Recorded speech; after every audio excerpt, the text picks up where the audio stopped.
on, you crazy bastards? You're back here with Rob Kimball from sonsofwrestling.com for a WWE Night of Champions review. Ooh, lots of fucking hate on the show, so it's good, it's bad, and that's every fucking pay-per-view. That's every Monday Night Raw. That's every TNA Wednesday night Impact Wrestling. That's just every wrestling show, unless you're there live because you bought tickets and you drove there. You say it's the best show on earth. I don't care if it was bad or not. So anyway, moving on. We start off the show with the Tag Team Championship on the line. The Dust Brothers versus the Usos, and decent match between the two.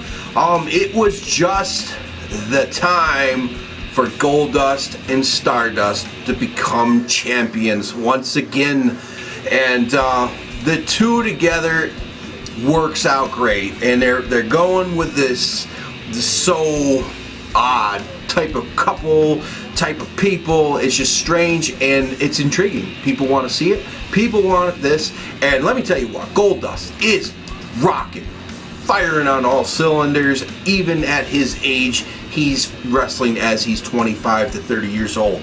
It's amazing. So, rightfully so, they earned this. And in the match, you have Stardust getting cocky, which, hey, they're coming off as heels. So you got one of the Usos wrapped up in the ropes, and he takes his gloves off and just slapping him in the face like he's mopping him up like it's a set of barbecue ribs. Just I like to touch. Anyway, we do have the Usos finally getting in a little offense here. One goes for the giant splash, but Stardust picks up his knees, catches him, rolls him up, and that's how we pick up the victory here. A roll-up pin for the victory. Stardust gets the pin here, which was really good. So Stardust and Goldust as your new champs. What do you think? How do you feel about these guys as champions and as heels? Comment down here. Hit the thumbs up if you like the videos. Thank you. Then we have Ziggler and R. Ziggler backstage, and they are going to rearrange Miz's Moneymaker. That's the deal here. Then we move on to Cesaro and Sheamus for the U.S. title. Awesome match, and Cesaro putting in awesome work. Just rocking it. The crowd's getting insane intense, and it's nuts, but fuck. God damn it. What pisses me off, even if fucking Sheamus won, that's fine. What pisses me off is Cesaro nails pretty much a fucking bro to Sheamus in the corner, then continues punching him, and the ref pulls him back, and then fucking Sheamus nails a brogue, and he picks up the victory. But Cesaro, with his kicks and punches, oh no, because it's a finisher. The other guy used the same fucking move, just because it doesn't say brogue or the Swiss Superman kick or something, because it didn't have a fancy name on it. It's the same goddamn move. He doesn't pick up the victory, which he should have. But hey, hopefully down the line there's a fucking storyline involved for Cesaro to goddamn move up the card. Him and Sandow, come on. Comment below. The fucking, and Ziggler too. Jesus Christ. Then we have Henry and Big Show backstage. Big Show is hyping up Henry big time. Gives him a new singlet with the U.S. flag on the chest, and he says, you got 318 million Americans behind you. Better deliver. And he said, that's what I do, of course. And then we have the IC Championship, Miz and Ziggler, and you got Florida Georgia Line commentary. Of course, they're going to get involved somehow, but commentary, they're just selling this fucking album. I get it. Florida Georgia Line, I'm fine with it. But talk about the wrestling a little more, and that's okay with me after that. Really, finally, Miz Dow, he goes and gets slick. Fucking ref's not looking, catches Ziggler, and then he comes over and gets in the faces of Florida Georgia Line. And the one dude's kind of a little jacked up, but the little dude stood up first. So they come in at Sandow, Miz Dow, push him down. R-Truth takes care of him. They run on out of there. So it looks like Ziggler and Miz one-on-one, no distractions, and Ziggler's running the show. But in the end, you guys are, goddamn it, Miz back down to the ring, on the apron, catches the boot from Ziggler, but this is enough of a distraction. Miz rolls him up, grabs the tights, gets the pin. Fucking title change again for the second time of the night. Holy shit. Where does Ziggler go from here? Comment, please. Tell me, where does Ziggler go from here? So he's up, and it's a fucking huge roller coaster. We then have a video from Roman Reigns in the hospital after the emergency surgery, and he cannot compete tonight. Rollins comes out to the ring with his briefcase, and he demands for the ref to call this match and become the victor, because Roman Reigns does not show up, and that's a forfeit. So, and he wants his hand held high. So, we get the count to 10, the bell rings, and that's that. But Seth Rollins issues a open challenge for anyone in the back. Up comes a taxi cab, and Dean Ambrose comes back out. The lunatic fringe is coming down the ramp and into the ring, destroying Seth Rollins. This goes into the crowd. It gets nuts. It gets intense. The Authority comes out, tries to stop the whole thing, and, well, Dean Ambrose takes out the security, takes them out, continues the vicious beating to Seth Rollins, which he deserves. And, this was awesome. This goes back into the ring where Dean Ambrose grabs a chair. He loads up. He's ready to rock. But the security team gathers within each other and comes in and tackles them down.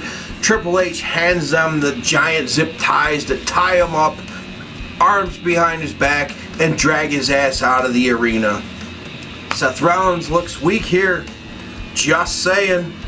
Then we have Mark Henry versus Rusev. And Lillian Garcia comes out, sings the national anthem. We get a very emotional Mark Henry, tears down his face. And this match starts off, he's in control in the beginning, but in the end here, he hurts his back. He can't really do a whole hell of a lot.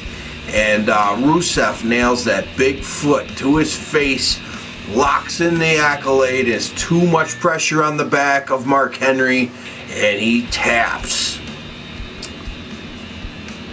Who's next in line for Rusev? Comment down here. Let me know who you think is next. Then Jericho versus Randy Orton. And this was a match where Orton is running everything in the beginning.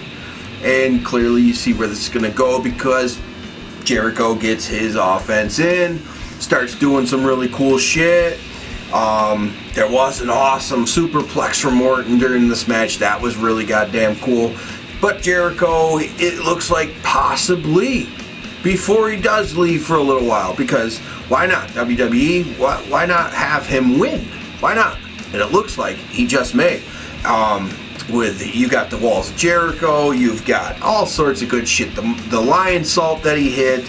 But in the end here, Randy Orton, RKO, like he did to Christian years ago, off the top turnbuckle when he's going for whatever he's going to go for. It turns into an RKO victory. I love the move, though. It's sweet. What do you think?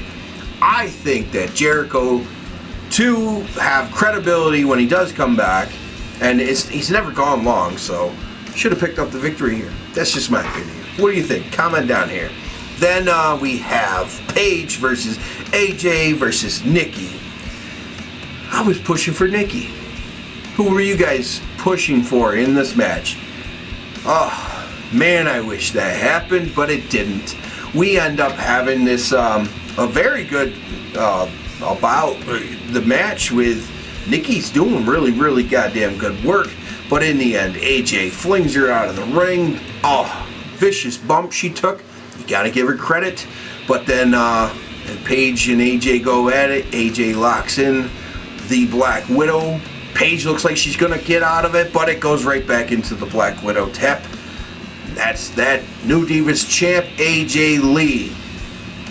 Who do you want to face AJ Lee next? Comment down here. Let me know. I don't know. I always want Natalia up there, so that's my deal. Natalia, Nikki. I thought Nikki was going to win and have Stephanie McMahon out there to facilitate that win. But anyway, we move on to the main event. Main event match. Brock Lesnar versus John Cena.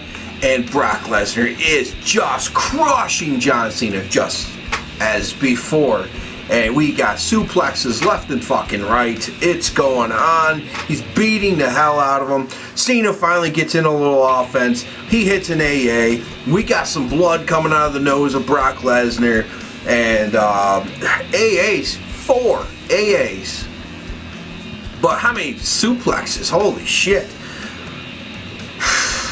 Insane. And then we get to fucking STF. But he slips out of this STF and turns it into the Kimura lock. And then we turn into another STF. And an AA. And then another AA. And as he's got this STF in after the last AA, Seth Rollins comes down to the ring to break it up. DQ, fuck this son of a bitch.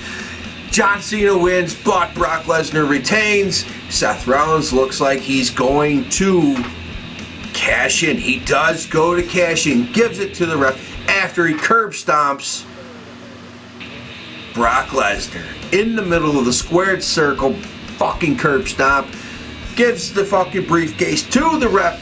I'm cashing in, or to the timekeeper, bell man, whatever the fuck. Then we get in. Bell never rang, guys. Fucking Cena comes back, attacks Seth Rollins, and that is that. Son of a bitch. Brock Lesnar destroying Cena is always fun. Seth Rollins cash in for a victory would have been fun, but hey, in the end, I don't care. For $10, this pay-per-view was decent, pretty damn good. Comment down here, what did you want to see that you didn't, or were you happy with what you got? That's what I want to know from all of you. And follow me on Twitter at Rob Kimball Brand. And go to sonsofwrestling.com, get yourself some cool-ass t-shirts and hoodies. Now that the fall season is here, it's getting cold as hell. But let's see what happens tomorrow night on Monday Night Raw. Peace.